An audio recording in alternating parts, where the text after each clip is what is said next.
now. The line between graffiti and art is getting finer. Fremantle City Council will allow graffiti to stay, provided it has artistic or cultural merit. So who decides how you separate the two? Art or vandalism? Or false dichotomy designed to arouse your passions to keep you watching? Let's bring in street artist RJ Williams and anti-graffiti campaigner Alan DeBarge. Good morning to you both. Hi, Andrew. RJ, yeah.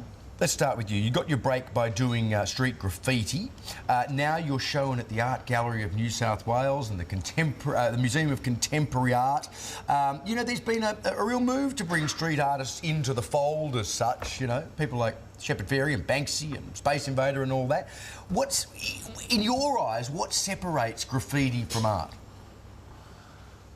I mean, graffiti is art. I mean, I think what you're asking is what's the line between graffiti and vandalism? I suppose that's right, yeah. You know, because graffiti is just a form of art. It's like saying watercolour or oil paintings. It's literally just a medium. So what, I mean, what separates it? Is it just the artistic merit of a work that separates vandalism from graffiti? It's the law. The law is what separates it. I mean, at the end of the day, if you're doing something that's worthy of getting arrested, then that's what the law says, you know? So if you paint on a building that's not your own, you're breaking the law. Generally speaking, yeah. So, but all right, let me put it this way: as a street artist, sure. In your mind, what separates a work that you would be perfectly comfortable for the council to paint over, and a work that you would like to stay in situ? I mean, the same as anyone else. You know, if it's visually appealing, then I think it's great. If it's just scribble and scrawl, well, you know, maybe that'll be the motivation for someone to go and put something beautiful there. In which case, I'm all for it. Sure. Some people just need that little bit of encouragement, you know, to fight the beige. All right, Alan, you're a man who needs no encouragement. You are on a self-funded crusade to clean up graffiti in Western Sydney. Yes. What do you think? Is it a form of art? Well, look, just firstly, I don't want to paint over RJ's work. I think it's fantastic. But if I did paint over his work, that would be vandalism. I think he touched on a really good point. The law is very, very clear, and it's all about permission. And I think that even though they can get permission to paint on a Sydney wall, I mean, you just ring Clover Moore, she'll give you a permission to develop an application to paint a wall. And, you know, RJ knows about that. But I think the thrill of out at 3 o'clock in the morning tagging your initials or whatever they do is the thrill. And I think that's the core of the issue, not whether it's graffiti or art. That's the core of the issue. Now, those guys are not artists.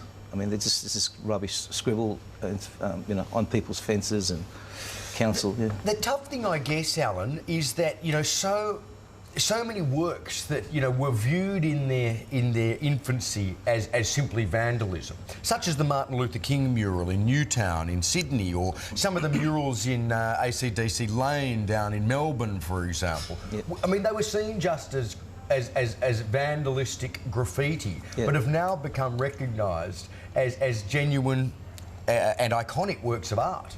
Look, so who makes the decision? Well, look, Fremantle Council have set a precedent with this new law, or this new policy.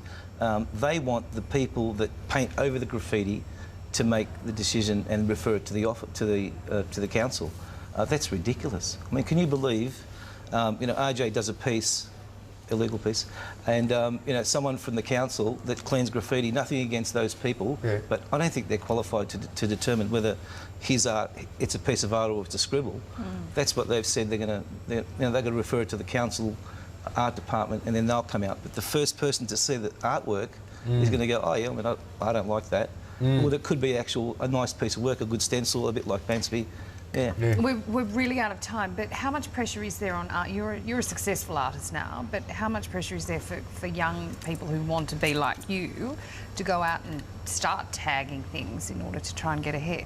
Yeah, I think a lot of it comes from teenage rebellion, and, you know, we've all been teenagers and snuck out mum or dad's window and gone off to have some fun in the middle of the night, and I think whether it's a spray can or if it, you know, it's a Facebook organised riot, I think kids are still going to want to go out and have fun and be rebellious. So I don't think that's something we can avoid. We could ban graffiti altogether, and the kids are still going to want to rebel. You know what?